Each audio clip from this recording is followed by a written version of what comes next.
Bonjour, bienvenue dans la série sur la mécanique quantique. Alors, je vais dire quelques mots sur la logique quantique. C'est extrêmement formel, très technique, et c'est sur des mathématiques. Et ceci n'est pas un cours de mathématiques, donc je vais rester très général. Alors d'abord, qu'est-ce que c'est qu'une logique? On a un sens de la logique dans la vie courante, mais qui n'est pas toujours la logique au sens des mathématiciens. Ce qu'on effectue plutôt dans la vie courante, c'est ce qu'on appelle les syllogismes, déjà connus de Aristote, c'est lui qui les a inventés, donc il y a plus de 2000 ans, où il avait établi des règles du style « tous les hommes sont mortels », Socrate est un homme, donc Socrate est mortel. Ce qui est un syllogisme, qui est un raisonnement du type qu'on utilise dans la vie courante. Plus généralement, la logique fait appel à des propositions du genre « il pleut », qui peut être vrai ou pas. Pour le moment, il fait du soleil. Donc, cette proposition, actuellement, est fausse. Notre proposition, c'est « je prends mon parapluie ». Avec des règles du genre, s'il pleut, alors je prends mon parapluie. L'un implique l'autre. Et d'une manière générale, la logique introduit des règles de composition, comme l'implication, il pleut, s'il pleut, alors je prends mon parapluie, des règles comme l'équivalence, la conjonction, et s'il pleut et si je sors, alors je prends mon parapluie. Ou ce qu'on appelle des conjonctions, et des disjonctions qui sont le ou, je sors ou je reste à la maison. Et toute la logique se base là-dessus. Alors, les mathématiciens ont formalisé ça de manière rigoureuse, abstraite, par des axiomes et par des algèbres. Par exemple, l'algèbre booléenne. Si vous avez déjà fait de l'informatique, vous devez connaître l'algèbre booléenne, l'algèbre des nombres binaires. Et ils ont ainsi construit tout un arsenal mathématique pour la manipulation de la logique. On devrait dire en fait des logiques. Parce que selon les axiomes que l'on adopte pour les propositions, on obtient différentes formes de logique. Il y a la logique orthodoxe, qui est la logique classique, celle que nous utilisons en physique classique et dans la vie courante, mais il y a aussi la logique dite sans tiers exclu, par exemple. Parce que en logique formelle, habituellement, on a ce qu'on appelle le tiers exclu, une proposition, une variable, est soit vraie, soit fausse, mais pas quelque chose d'autre. On peut avoir une logique sans tiers exclu. On peut ainsi construire toutes sortes de logiques différentes.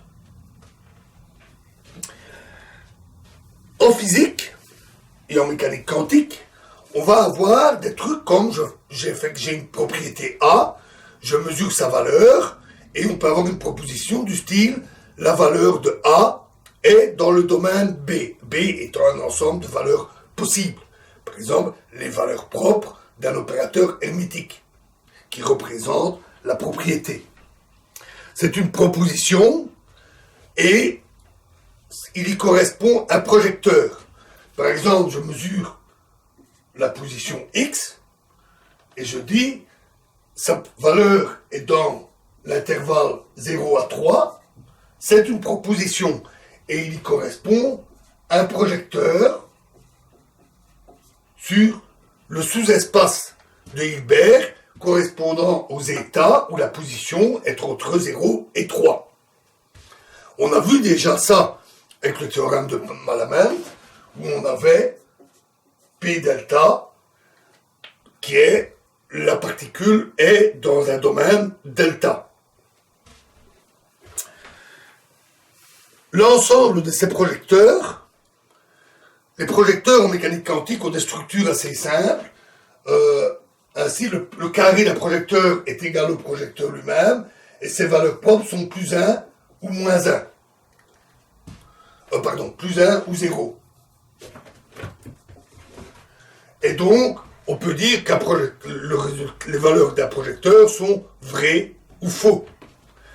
Et l'algèbre de tous ces projecteurs, lorsqu'on les combine, forme ce qu'on appelle un réseau booléen, et qui est donc la base d'une logique de manipulation de ces propositions, ou qui sont aussi des projecteurs. Notons que cette logique est non classique, parce que le réseau est non distributif. En fait, si on prend des projecteurs qui sont compatibles, c'est-à-dire qui commutent, par exemple, mesurer la position à un endroit et à un autre endroit, c'est des variables qui commutent. Par contre, mesurer la position et l'impulsion ne commutent pas. Les propositions sur les deux ne sont pas compatibles. Si on a un ensemble de projecteurs qui sont compatibles, alors on peut montrer que le réseau qu'ils forment conduit à une logique classique, la logique booléenne classique. Par contre, s'ils ne commutent pas, alors ça ne conduit pas à une logique classique. Ce n'est pas surprenant. En physique classique, je peux mesurer la position, je peux mesurer l'impulsion, et il n'y a aucune raison qui m'interdise de mesurer les deux en même temps. On sait qu'en physique quantique, en mécanique quantique, ce n'est pas vrai, ne fût-ce que l'ordre dans lequel je vais les mesurer aura une importance. Parce que xp n'est pas égal à px. Et le réseau ainsi formé est dit non distributif, dans le sens où on ne peut pas toujours appliquer des règles du style si P1 est P2 ou P3, ce n'est pas toujours égal à P1 et P2 ou P1 et P3. En logique classique, oui. Si P1 est P2 ou P3, alors P1 et P2 ou P1 et P3. C'est distributif. Mais en mécanique quantique, dans le cas où les projecteurs ne sont pas compatibles, ce n'est pas distributif. Donc c'est une logique non classique. Et les mesures de la mécanique quantique obéissent, puisque les mesures correspondent à des propositions et donc à des projecteurs, la logique des mesures est celle de la logique quantique. C'est une raison pour laquelle beaucoup ont dit, en fait, la logique qui soutient le monde, qui le décrit, est la logique quantique et non pas la logique classique.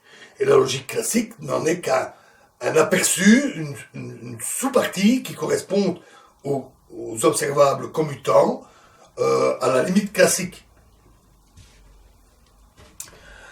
Toute cette formalisation et cette mise en place est mise en place assez tôt. C'est von Neumann qui l'a faite en 1932, qui a compris que les projecteurs formaient un réseau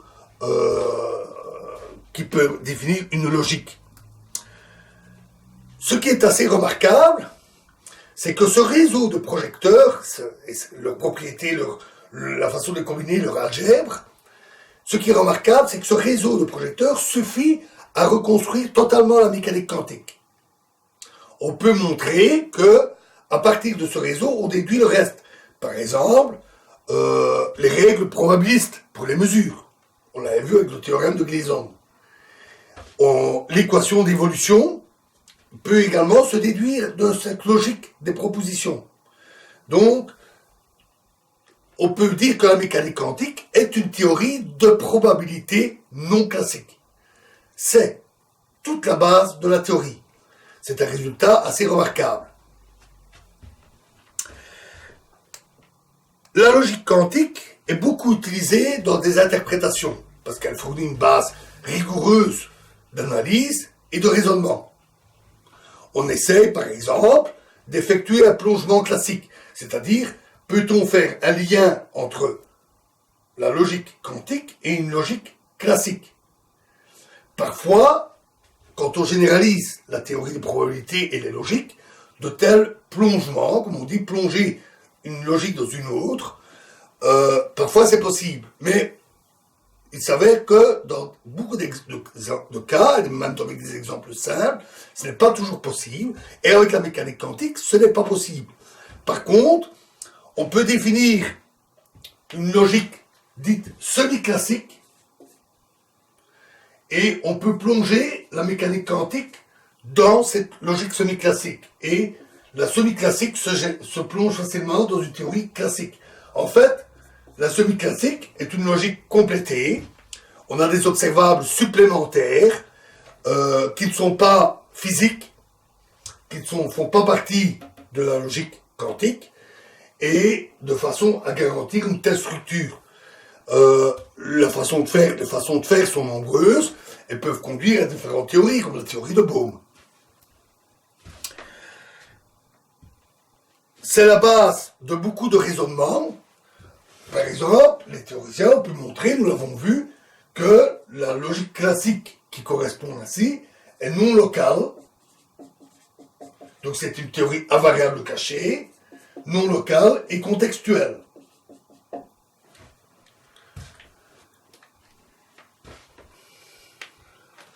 C'est aussi à la base des interprétations telles que les logiques modales. D'autres interprétations sont plus simples et ne font pas appel à cet arsenal un peu sophistiqué. Une tentative que les théoriciens ont menée aussi, c'est ce qu'on appelle la reconstruction. C'est-à-dire essayer de montrer que la logique, le réseau de projecteurs doit être celui-là. Que la physique ne peut qu'obéir à ses lois. Ça paraît pas évident. On peut, à partir de quelques axiomes très simples, plausibles, justifiés physiquement, on peut presque reconstruire tout ce réseau des projecteurs et donc la mécanique quantique. C'est ce qu'a fait Mackay entre 1957 et 1963, à peu près, dans ces eaux-là, fin des années 50. Il a établi une liste d'axiomes, 7 si je me souviens bien, qui permet ainsi de construire le réseau de projecteurs. Des axiomes très simples, justifiés physiquement. Sauf un.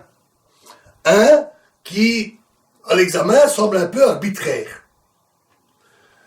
Alors on aimerait trouver une raison physique évidente, simple, qui permette de compléter ce dernier axiome, qui permet de construire la logique quantique. Beaucoup de travaux ont eu lieu, énormément de travaux, beaucoup d'efforts ont été menés, mais jusqu'ici, la recherche de cet axiome physique plausible final, ça n'a pas encore abouti. Il n'est pas certain que ça puisse l'être. C'est l'espoir de certains, j'aimerais bien aussi, mais il n'est pas sûr que ça soit possible.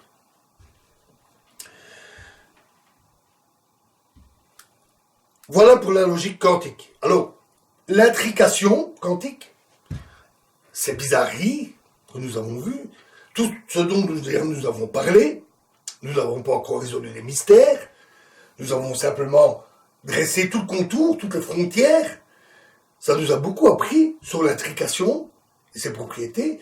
Tout ça a été appliqué. Ça a conduit à ce qu'on appelle la seconde révolution quantique. C'est une qui est actuellement en cours, c'est ce qu'on appelle maintenant, on vit la seconde révolution quantique. La première, ça a été l'exploitation des propriétés quantiques des atomes, des photons, du laser, ça a été la naissance de la microélectronique, etc. Actuellement, on met en place de nouvelles applications qui exploitent essentiellement les propriétés de l'intrication quantique. Et ces applications, c'est la cryptographie quantique, la téléportation quantique, le calcul quantique. Et il est donc temps pour nous de faire une pause dans ces développements quelque peu abstraits, pas toujours faciles. On va passer un peu aux applications. Maintenant que nous en savons assez sur l'intrication, nous pouvons passer aux applications de l'intrication.